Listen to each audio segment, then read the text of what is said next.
that detect missile warning, which is vital to Homeland Defense. The data transport layer that will underpin Golden Dome is going to be vital for a number of mission functions around the world.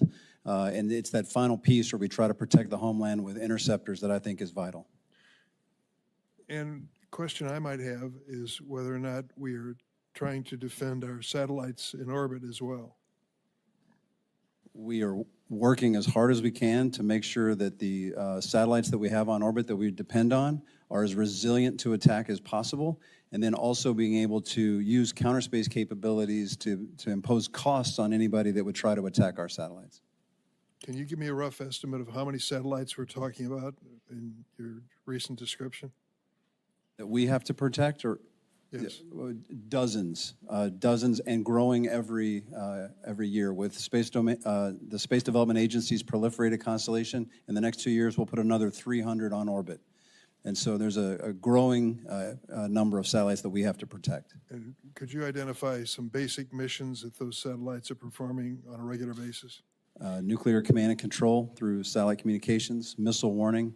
The GPS constellation not only provides precision navigation and timing, but it also, that timing signal is key to economic and financial infrastructure as well as the internet that you use. That's a big deal. It's a big deal.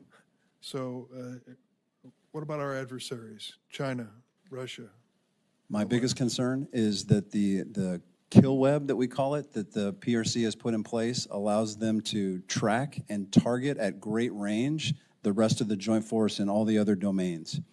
They've put a very capable ISR web together on orbit, and if we're going to protect the joint force, we have to be able to mitigate the effects that they're generating by that constellation. Is that what the Golden Dome is all about?